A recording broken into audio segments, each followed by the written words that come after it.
Hi guys, in this video we are going to discuss the second part of secondary growth in dicot stem, that is Cork cambium. In the previous video I had discussed vascular cambium. So let's start with the second part, that is Cork cambium. Here you have vascular bundle, okay, that is xylem and phloem, and in between there is cambium, which is known as vascular cambium. Now this vascular cambium, as we had discussed in the previous lecture, okay, it goes on increasing the girth of the stem, that is width of the or thickness of the stem, okay, and what happens is it pushes the cortex and epidermis, okay, and as it puts the pressure on it, the cortex and epidermis break, okay. So what happens is, due to activity of vascular cambium,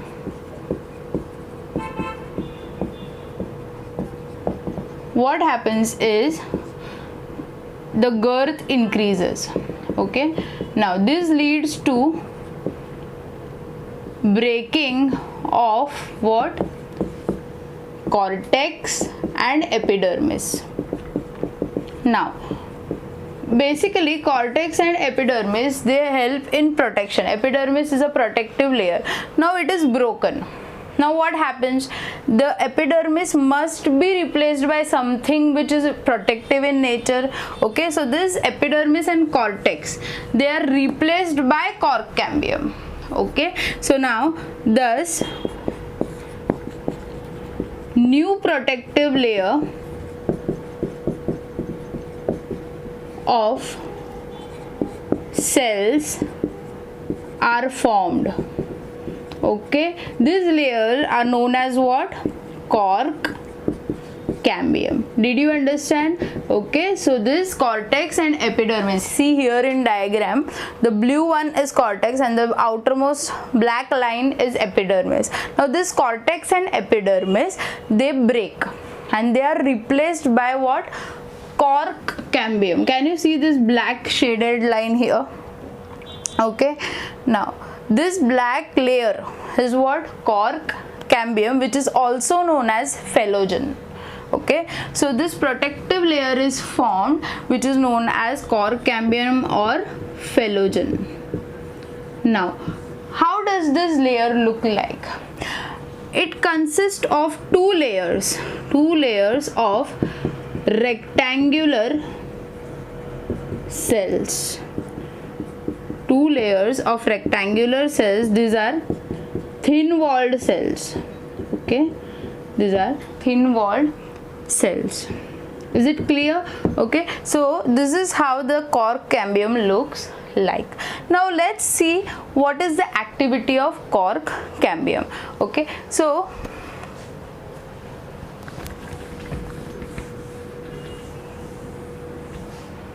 see, the third part which we are going to see is, what does this Cork cambium do?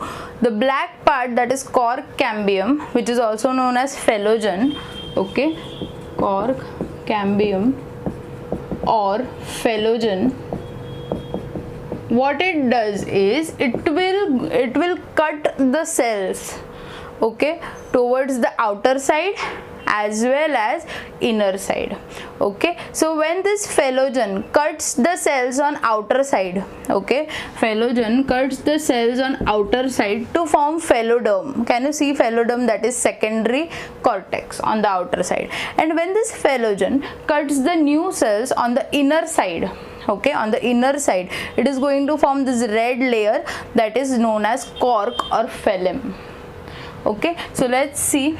Cork cambium cuts off, okay, it cuts off the cells on first on outer side as well as on the inner side, okay. When it cuts off the cells on the outer side, okay, these cells differentiate, okay, cells differentiate, okay, and thus what is formed on the outer side? The secondary cortex or phelloderm is formed. Secondary cortex or phelloderm is formed. Okay, now in other case, when the cork cambium cuts the cell on the inner side, okay, the red layer, that is cork or phloem, is formed after differentiation. Okay, so when the cells are cut off on the inner side, the cells differentiate, and what is formed? The most important part, that is phloem, or you can call it as cork, is formed. Okay, so now all the three parts, phellogen, phelloderm and phloem, that is cork cambium, secondary cortex and cork, together form your periderm. They are together known as periderm. See, I have named the same thing. They have two names. Phelloderm is also known as secondary cortex, phellogen is also known as cork cambium, phloem is also known as cork, and these three are together known as periderm. Is it clear?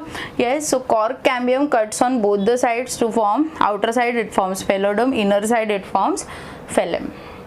Is it clear? Now next after this, okay, the next topic here is about bark. Now what is bark? You might have heard on trees, on woody trees, you have something known as bark. Now what is this bark? Now, due to activity of cork cambium, see, because of the activity of cork cambium, what happens is the outer layers, the pressure is created on the outer layers, okay, and thus there is formation of what? Bark. So bark is nothing but periderm, okay, the periderm, so all the tissues of periderm, that is phellogen, phelloderm and phloem, as well as that is secondary cortex. Okay, secondary cortex is a part of this periderm only. Okay, so periderm consists of secondary cortex, cork cambium and cork. Okay, now along with this secondary phloem, okay, this all four parts are the parts of what? Bark. Is it clear? Now bark is of two types. In early season, okay, in early season, soft bark is formed. This is also known as early bark.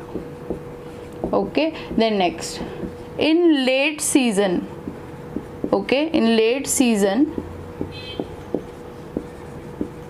the hard bark is formed, which is also known as late bark.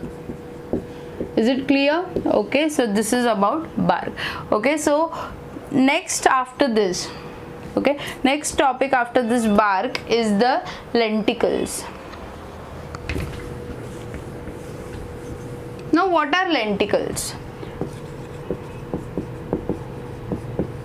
Now lenticles are basically the openings on the bark. Okay, you might have seen a bark with a crack like openings on it. Okay, what are these openings? These are nothing but lenticles. Now how are they formed? First, your phellogen, that is cork cambium, what it will do, it will cut off the cells of parenchyma, okay, on the outer side, which are present on the outer side of cork. Okay, so on the outer side of cork, the cells of parenchyma are cut off. Now this parenchyma, okay, it further ruptures, it will ruptures the epidermis, outermost layer. Okay, so parenchymatous cells rupture epidermis, okay, that is outermost layer of your bark. Okay, so parenchymatous cells rupture the epidermis and thus lenticles are formed. Okay, now lenticles are what? These are openings. Now what are these openings going to do? They are going to help in exchange of gases. So what is the function of lenticles? They help in exchange of gases. Is it clear? Yes. Okay, so in this lecture, okay, let us see what all things we have discussed. We have discussed the first thing, that is what is cork cambium. Okay, so what is cork cambium? Then second, cork cambium is basically when the girth of the stem increases because of the activity of vascular cambium, the cortex and epidermis are broken. Okay, so this cortex and epidermis are broken. Now there should be some protective layer, thus the protective layer called as cork cambium is formed. Okay, so it is just a replacement of cortex and epidermis. Now this cork cambium will start its activity by cutting off the cells on outer side, thus forming secondary cortex, and on the inner side forming cork, which is, now these are, the secondary cortex is known as phallodome. The another name for cork cambium is phallogen, another name of cork is phallem. All these three together are known as peridome. Okay, now next after this we have learned about peridome. Then next we have learned about the third thing, that is bark. Now what is bark? Bark is nothing but your peridome plus what? Secondary phloem.